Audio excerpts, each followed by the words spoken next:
sapagkat maaaring yung kanilang buhay ay hindi napapakakalan ng kanilang asawa o maaaring ng kanilang mga anak. At wala sa kanila yung happy. Maaaring Mother's Day, pero yung happy ay wala. Kasi nanahigit yung mga walang pagkakilala sa ating Panginoon. Maaaring sinasabi na sana hindi na ako naging nanay. Pero salamat sa Panginoon na ang nanay ay napakalaking malaking tungkulin kung maging bahagi ang kanilang katungkulan sa ng Diyos sa sangkatauhan. Kaya sa umaga nito, happy Mother's Day sa aking asawa. I love you. Doon pa sa magiging nanay, dapat ang Diyos ang siyang lumabay sa atin. So, paano talaga maging isang tunay na nanay o happy mothers. Kaya salamat sa pagkakataon na tayo nakapakinig ng maising mensahe patungkol sa mga nanay, sa pagkataraw ng nanay ito. Kaya kanilingin ko po na tayo lahat ay tumayo. Buksan po natin yung ating mga media dito sa mga awitaan. Chapter 31, verse 10 hanggang 38. Ito yung ating basahin sa salit-salitan. Sabi niya rito sa 10, isang mabait na babae yung makasumbong sapagkat ang kanyang halaga ay higit na makatupo kayo sa mga luni.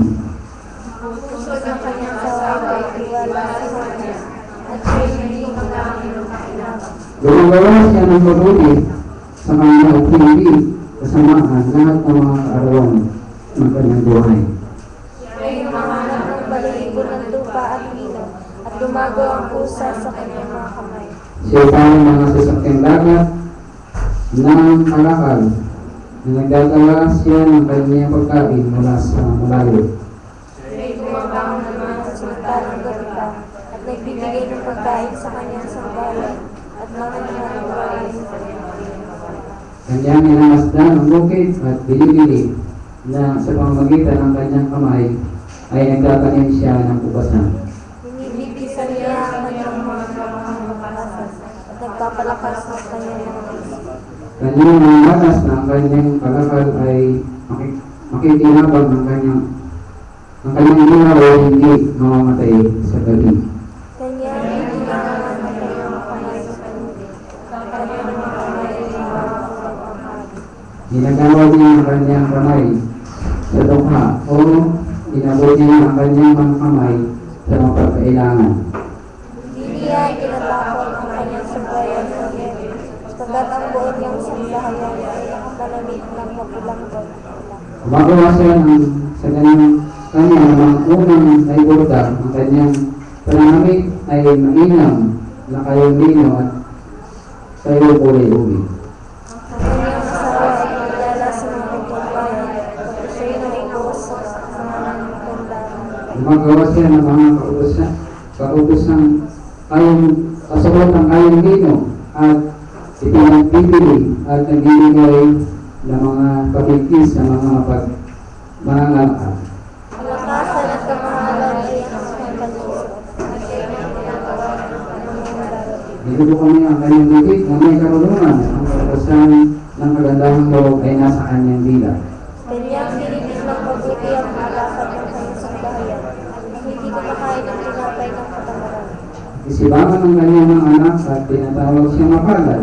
Gawin ng kanyang asawa at pinupuli siya niya na sinasabi. Salamat sa Panginoon sa mga salitang yan ay manalangin ang mga tayo sisters.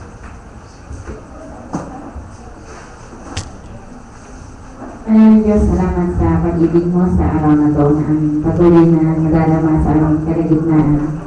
Salamat Panginoon na napakabuti mo at ikaw ang aming nakilala, Panginoon. Kanindi ay hindi namin maranasan ang ganitong kagalakan naman maglingkod at sumamba sa inyo. Sa mga oras na ito, Ama, dalangin namin ang iyong alin-tinitin ngayon na gamitin mo siya. Ano man yung mensahe ng Panginoon sa amin. Na Panginoon ay parating mo sa amin, Ama.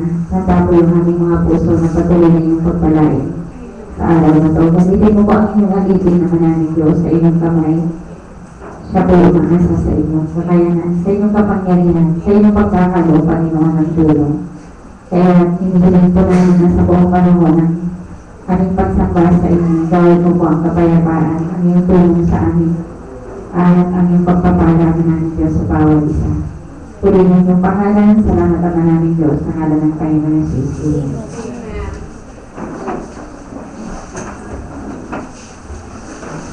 Ang pamagat ng ating mensahe ay Portrait of a Virtuous Woman o sasalarawan ng isang mabait na babae dito sa ating text ng binasa. At pag sinabi natin mabait o virtuous, sabi niya rito yung morally good, blameless, righteous, practicing duty according to moral law, and chaste. Sabihin, mahinahon.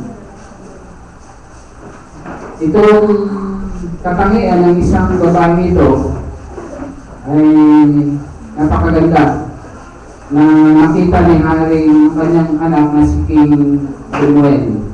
Kung babasahin natin sa chapter 1 ng verse 31. Ito sinulat ni King Lemuel kung paano ang kanyang ina ay nagturo sa kanya ng mga bagay na mabubuti. Kaya sa pag-aaral natin sa umagang ito, makikita natin, isasalarawan natin kung paano natin makikita ang isang mabait na babae o isang maayos na nanay o mabuting nanay.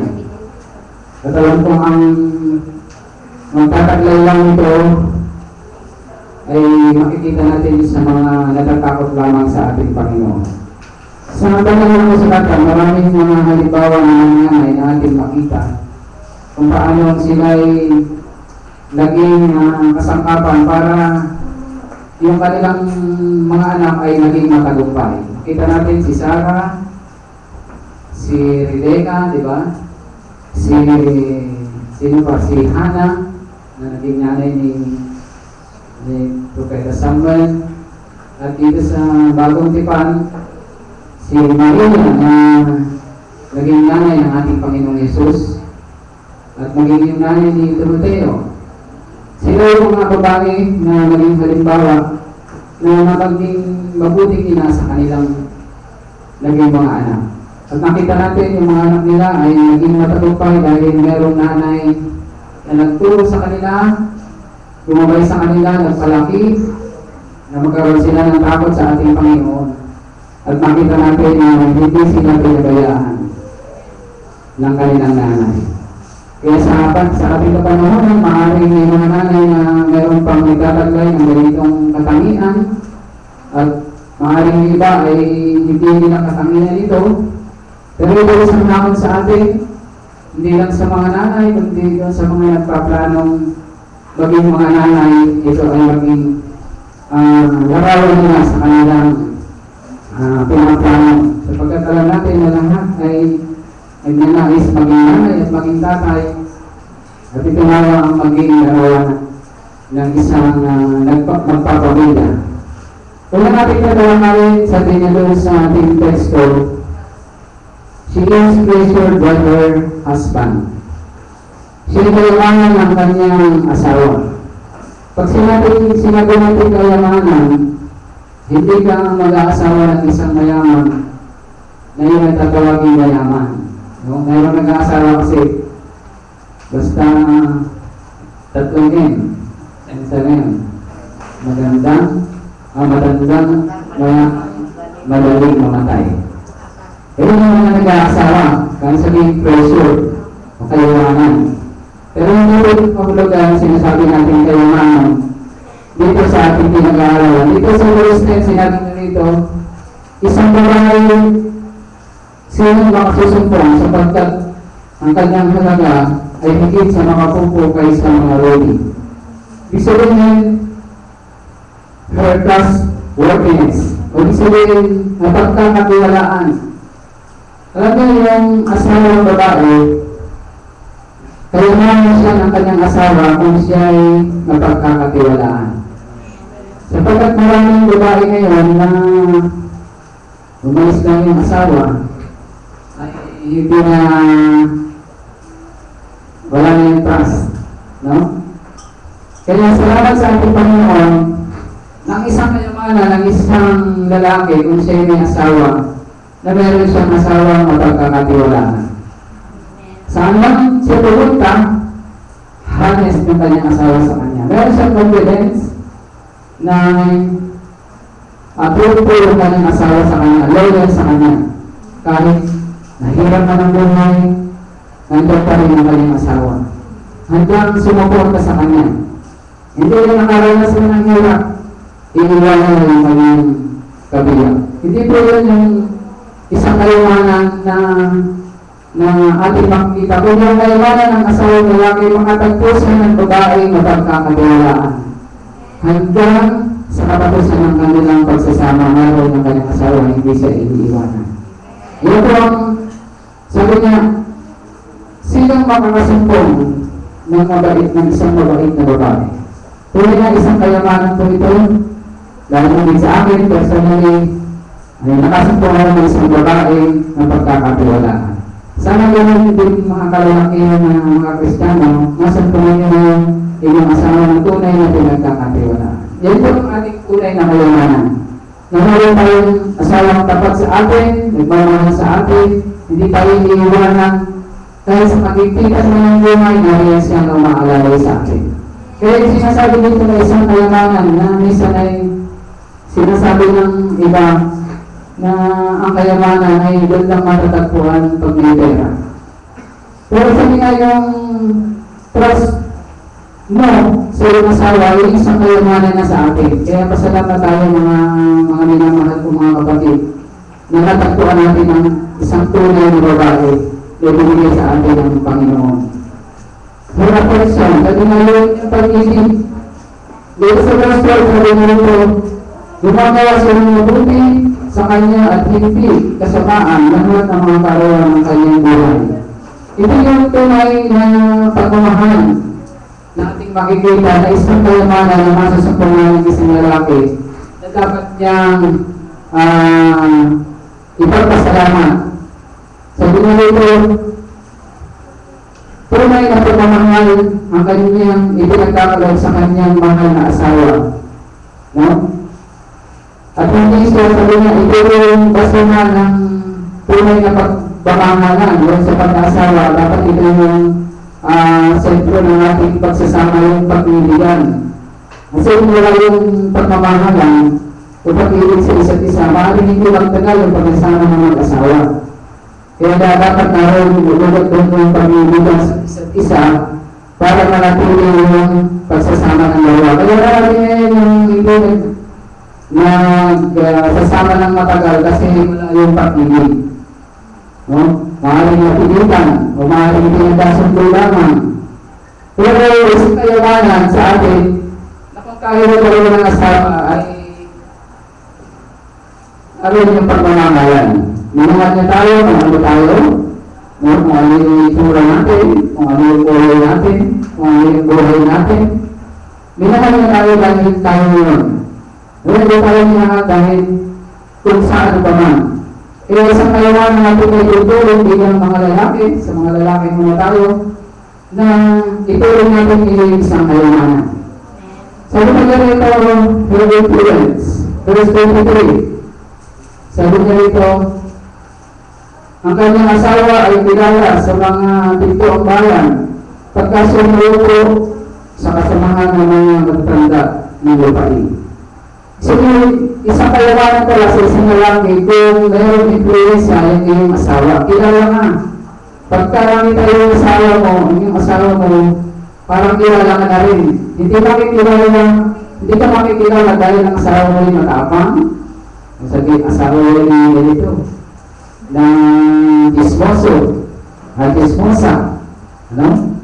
Yung Sabi pa nito, yung masama ugali, hindi dapat makikilala ang hindi ka makikilala dahil gano'n yung asawa mo. No? Kundi yung kayamanan mo, kahit saan ka lang matuta, nagiging halimbawa yung asawa mo ay hindi nakakahiya. Nagiging isang babae na nakasaan ka man pumunta, yung asawa mo ay hindi ka ipinatahiya.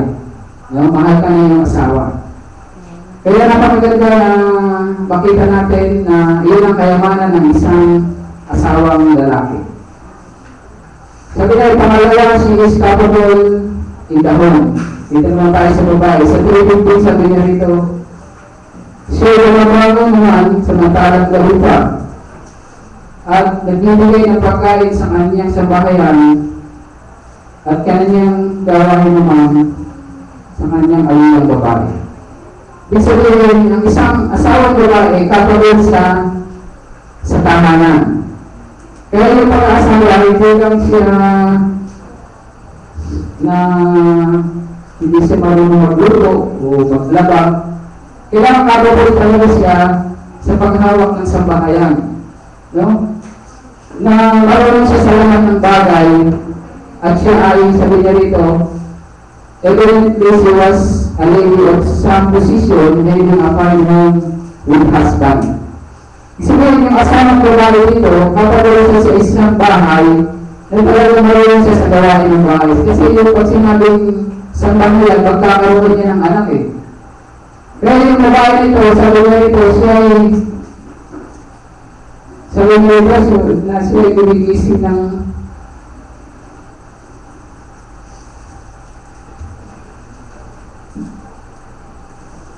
sabi po sa ganito, siya ay gumabangon naman samantalang gabi pa at nagbibigay ng pagkain sa kanyang sambahayan. Ibig sabihin ng babae ito masipag, hindi siya tamad. Wala lang siya sa gawaing bahay. Kaya yan ang dapat nakatagol na maging nanay. Nung hindi siya tamad, marunong siya sa bahay, maasikaso sa mga anak. Hindi yung tanghali yung gumigising. Meron bang mga nanay kayo nakitang ganyan? Makita natin na ang isang larawan ng isang tunay na babae, isang tunay na asawa, nakapagol sa isang bahayan ay isang masipag. Industrious yan, industrious.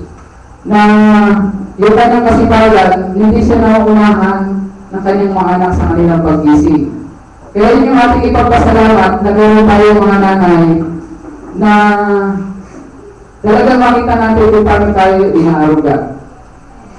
No? Kung yun yung ating mga nanay, yun yung isa talagang malaking pagpapasalamat na meron tayong nanay na makasikaso sa atin. Nakita ba natin yan sa ating mga nanay? Na sige masipag, no? Hindi tayo pinapabayaan. Pero minsan, ang ating mga magulang ay isa nasasaktan din sila, no? Nakita nila na sa kabila ng kanilang pag-asikaso sa kanilang mga anak, sa kanilang asawa, naroon pa rin yung sakit na kanilang nararamdaman na hindi nakikita ng mga anak o ng asawa man. Kaya sabi niya rito, busy siya sa lahat. Hindi siya yung doon sa lagi sa labas ng bahay. Dito na maluling babae, tuloy na inaaruga na yung kanyang sambahayan. Merong pagkain, pagdating ng kanyang asawa, ng kanyang mga anak, malinis ang mga damit, may pagkain luto. Oh? Hindi siya mahilig sa galaan. Hindi lagi niyang tinitingnan kung ano yung pangangailangan ng kanyang pamilya o kanyang sambahayan. Yun yung isang kapagol. Kaya marami daw ngayon ang nagsasuffer na sambahayan kasi yung mga nanay nabuburing sila sa kanilang tahanan. Nabuburing sila sa kanilang gawain, sa kanilang tungkulin ginagampanan bilang asawa. Ano sinabi niyo, meron nag-interview dun sa isang lalaki, anong trabaho ng iyong asawa? Sabi, walang trabaho ng aming asawa. Sabi, ay sinong nagluluto sa inyo? Sinong naglalaba? Ang aking asawa, sapagkat wala siyang trabaho. No? Sino ang namamalengke? Yung aking asawa, sapagkat wala siyang trabaho. Sino ang gumigising ng maaga para magluto? Yung aking asawa, wala siyang trabaho eh. No? At sinabi din sa nang nag-interview sa lalaki, ikaw, anong trabaho mo? May trabaho. Anong ginagawa pag-uwi mo? Upo na. Galing sa trabaho. Pagod ako. Pero sabi ng asawa, sino nag-hahain sa iyo ng pagkain? Ang asawa ko, wala siya trabaho. Sabi, sino ang mas mahirap na trabaho sa iyo dalawa? Yan ba yung ating nakikita sa ating mga nanay? Amen. Salamat sa Panginoon na yung nanay na yan hindi nabubuli sa kanilang gawain sa kanilang bahay. Masaya siyang inaasikaso ang kanyang buong sambahayan. No? Kaya yung isang narawa ng babae na tinutukoy sa Biblia. Hindi sila papawala sa kanyang sambahayan.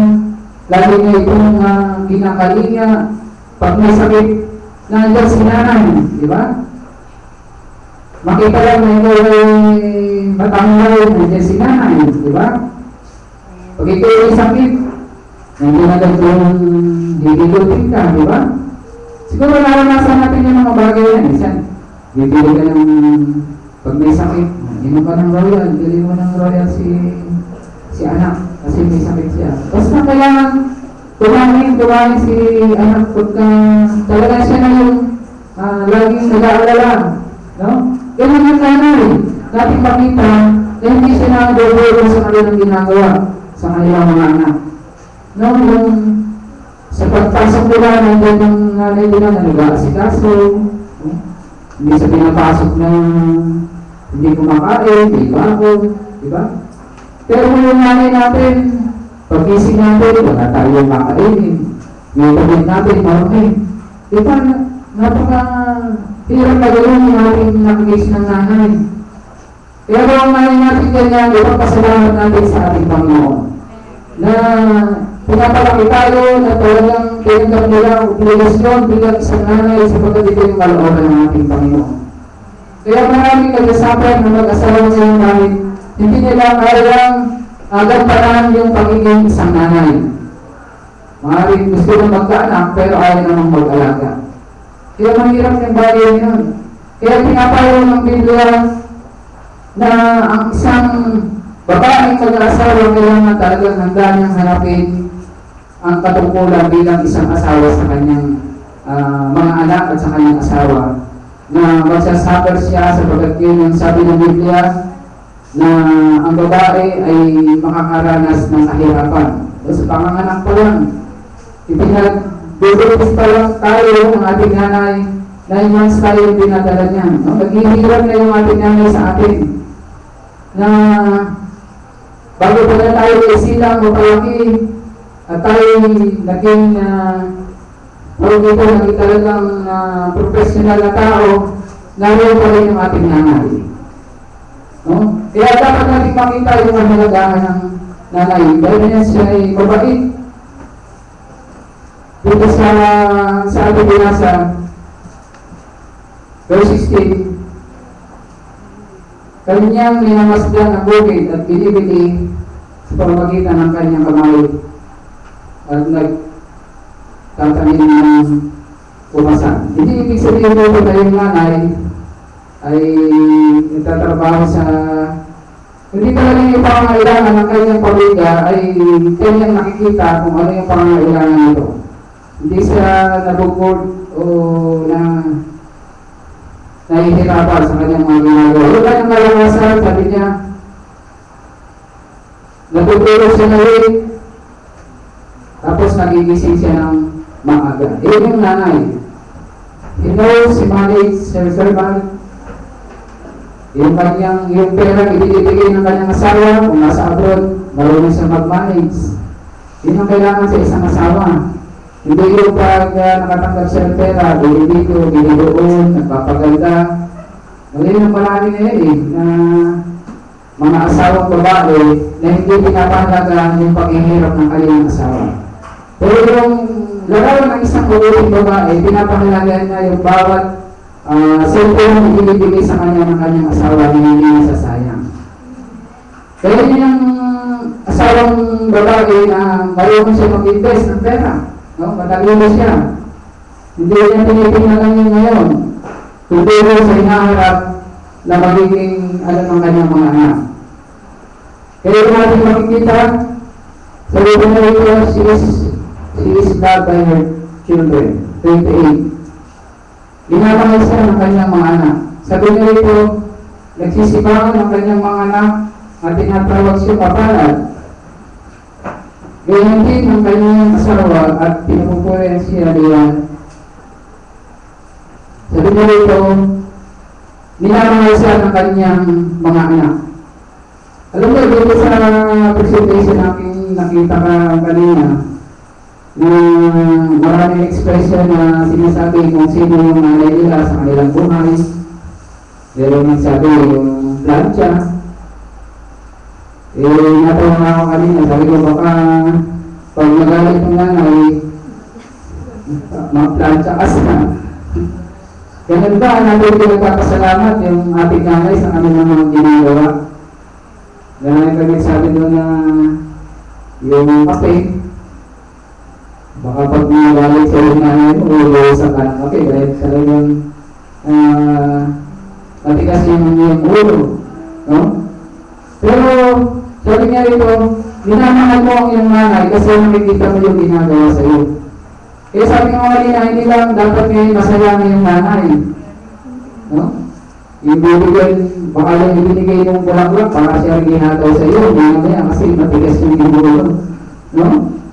Hindi talagang sinasabit mo, pinagpapasalamat mo na meron kang nanay, nakagis ng nanay na nag-alaga sa iyo, nag-aruga sa iyo, hindi nagpabaya sa iyo. Kailangan laging nakinipig sa iyo, no? Sa iyong mga ginagawa, sa mga anak ito na yan eh. Na yung ating mga nanay, minsan lang yung sabi ko nga sila itatanda. No? Dapat ngayon pa lang ipakita na natin yung pagbumahal natin sa kanila. Hindi natin pinasaktan ng kanilang kalooban. No? Na sinasabi natin mahal natin sila pero kontra naman doon sa ating ginagawa. Hindi tayo magiging masunori. Paiyak-iyak pa tayo, no? Pinapasalamatan natin yung ating nanay sa dapat tunay sa kito. Pagkatapos naman nun, pag-uwi mo naman ng bahay, parang balik sa dati ang iyong ugali. No? Dapat hindi ganun. Talagang ipapasalamat ka sa nanay mo lang yung nakita mo yung kabutihan niya sa iyo. Yung pagmamahal niya sa iyo. Hindi kayo iniwan, hindi kayo pinabayaan. Kahit marami kang pagkakamali na ginagawa, mga desisyon na ginagawa na hindi tama, bagaman may paalala sa iyong magulang, dahil pa rin ang iyong magulang na nagmamahal sa iyo. Kaya huwag nating kalimutan yung thoughtfulness ng ating nanay, yung paalalahanin. Pag nasa malayo ka, tinitext ka, kumain ka na ba? Diba? Nasaan ka na anak, bakit gabi ka na, hindi ka pa umuwi? Diba? Dapat makita natin yun, yung pagbagal ng ating mga magulang sa atin. Yung iba, pinapasalamatan lang nila yung kanilang nanay pagka straight na, nandun na sa box. Nandun yung pag-iyak, nanay ko, mahal kita. Pero nung buhay, hindi ko naman pinakita na mahal ko talaga siya. No? Kaya yun dapat ang ating makita. No? Minamahal tayo ng ating mga anak. Yung kanyang mga nanay. Dapat yun ang malaman ng kanilang puso sa araw na ito. Na mayroong mga anak na nagmamahal sa kanila. Nag-aaral mabuti, sinusunod mo nga yung tinuturo ng kanilang mga magulang, inaamay sila sa ating Panginoon. Diyan yung mga halimbawa ng mga mabuting nanay sa Old Testament at sa New Testament kung paano nilang ginagawa kanilang mga anak sa ating Panginoon. Yan ang napakaganda. Na magkaroon na tayo ng maraming anak, no? Na maging professional silang mga tao, pero hindi naman sila nakakilala sa Panginoon. Wala rin benda ang mga bagay na yun. Kaya yun ang ulang sa ating kapanahonan. Na marami mga nanay na hindi nila ginagawa tungkol sa kanilang mga anak na akayin sa ating Panginoon. Kaya anong sistema ng mga kabataan ngayon? Malayo sa ating Panginoon. No? Mas maigit sa kanila yung bata ang kanilang kasama kaysa sa kanilang pamilya. Bakit? Dahil malayo na nilang kalooban sa kanilang mga magulang. Kaya dapat ating makita na meron tayo mga nanay na tunay na nagmamahal sa atin.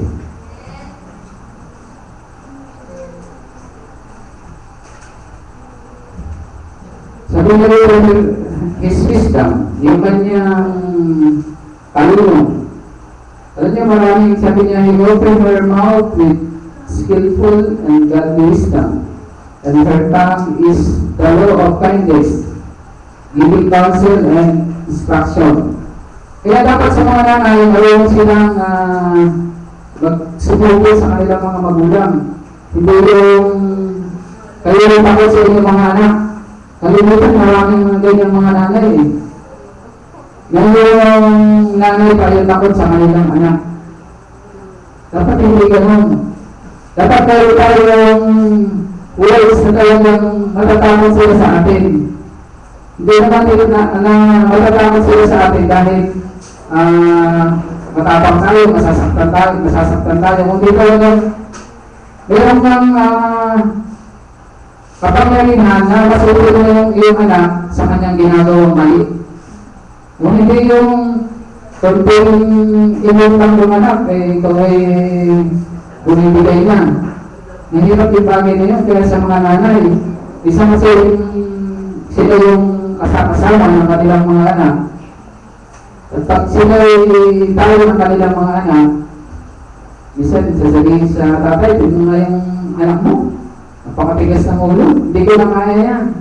Napakahirap na gano'n. Kaya pagka nagpamilya tayo, nagkaanak tayo, kailangan masusutin natin sila. No? Mayroon tayong control sa kanila. Mayroon tayong knowledge kung paano natin isusunod yung ating mga anak. Hindi lang anak lang tayo ng anak, maraming anak ng anak. Yung mga anak naman nila, pang pasaway. No? Pero tayo yung naging Kristiyano, ginagawa tayo ng sabi na paano mag-counsel sa ating mga anak. No? Kaya paglabas nila ng tahanan, anak to ni ganito, yan. Kita yun yung nanay niya. No? Pero hindi mababalita yung nanay mo na malupit sa kanyang mga anak. Kung yan, hindi yung malupitan na yung mga gusto mo, hindi binibigay. Kaya maunawaan natin sa ating mga anak na yung kalupitan, nagsigil ng kalupitan, o yung talagang tinuturuan tayo ng ating mga nanay para din sa ating ikabubuti. Hindi tayo tinuturuan para tayo mapasama, kundi para sa ating ikabubuti. Ano nga yung mga nanay, sila yung talagang may pusong mapagmahal sa kanilang mga anak. Kasi yung natatay, pagka napalayo sila, okay lang sa kanila. Pero yung mga nanay, pag nalayo sa kanilang mga anak,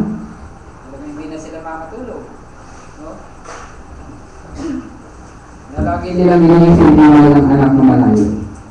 Kaya yung ating makikita sa Bible nito is generous to her neighbor. Kaya sabihin, mapagbigay, madamahin. Hindi lang sa kanyang pamilya, ang isang paglalarawan ng isang mabait na babae, maging sa neighbor niya, kilala siya. Hindi siya madamot, hindi yung baka sarili. Hindi yung nanay na ating makikita na isang dalawa ng isang mabait na babae. Matulungin siya na hindi lang yung kanyang sambahayan ang lagi niyang tinitignan, kundi yung meron din siyang tungkulin sa kanyang yung mga kapitbahay, sabihin yung mga lumor. Her charity, sabi niya, yung kanyang pagbibigay sa mga mahihirap, yun yung isang larawan ng isang mabait na babae. Sabi ko na for generosity, verse 20, pinatatawag Iginagawa niya ang kanyang kamay sa dukha. Oo, niabot niya ang kanyang mga kamay sa mga pagkailangan. Kaya lahat ng ating ginagawa ay sa ating Panginoon. Kaya yung isang mabait na babae na nakakilala sa ating Panginoon, natin yung matulog siya, malalahanin siya sa iba, at handa siyang umabot ng tulong kung may kailangan. Kaya nawala yung ating isang katangian bilang isang nanay. At sabi ng Diyos sa Panginoon, she is pleasing her Lord. Oh? There's verse 28. 29 sa sabi na ito, yan ang kanyang asawa at pinupuri niya siya na sinasabi. Sabi na ito, nagbibigay siya ng karangalan sa ating Panginoon. Huwag niya lang ito ginagawa para sa kanyang sambahan kundi sa ating Panginoon. Kaya sa naman ito, salamat sa ating Panginoon na mayroong kaarawan ng mga nanay na binigyan ng pagkakataon na makilala o mabigyan parangal ang mga nanay sapagkat tunay na mahalaga sila sa harapan ng ating Panginoon na sila yung naging pinagmula ng mga anak o mga tao kasi sila yung nagsisilang eh. Kaya yun na salamat na tayong nanay na nakagisnan.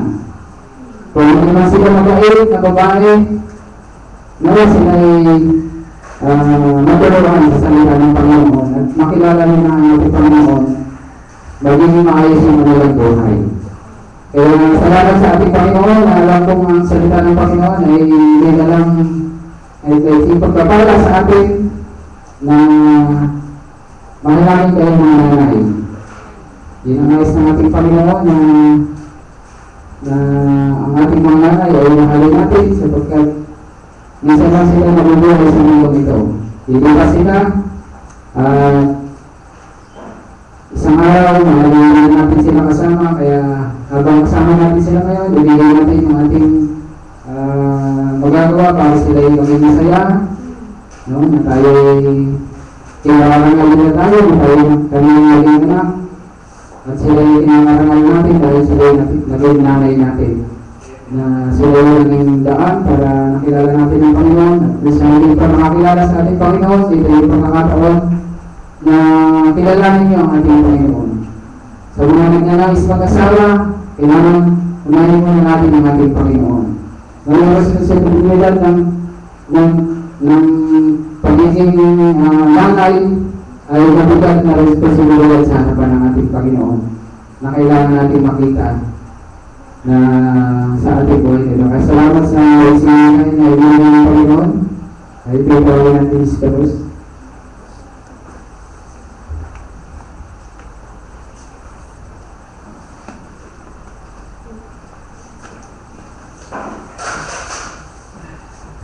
Maraming salamat sa Panginoon sa napakagandang mensahe na ating napakinggan na para sa mga nanay.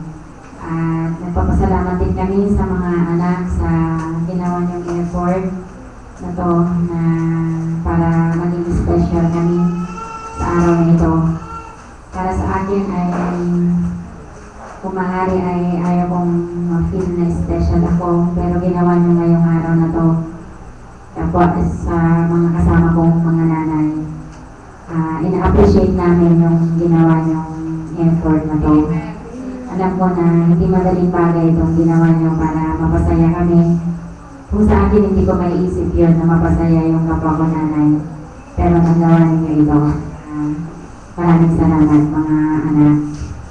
At salamat sa Panginoon sa araw na ito. Mamayang hapon ay meron po tayong joint service.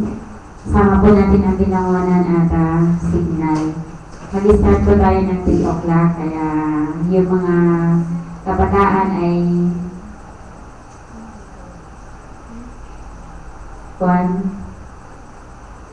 okay.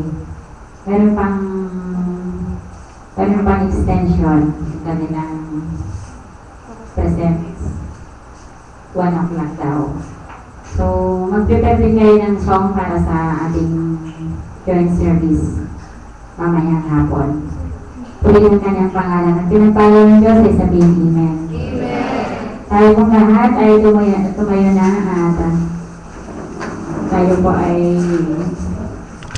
sino po bang mayroong karamdaman para tayo tumawag sa divine healing? Meron po bang ibig lumapit para sa ating divine healing?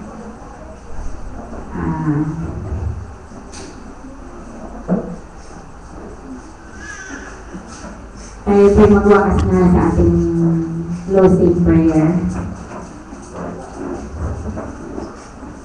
Ilingin po natin sa pangunguna ni Sister Karen.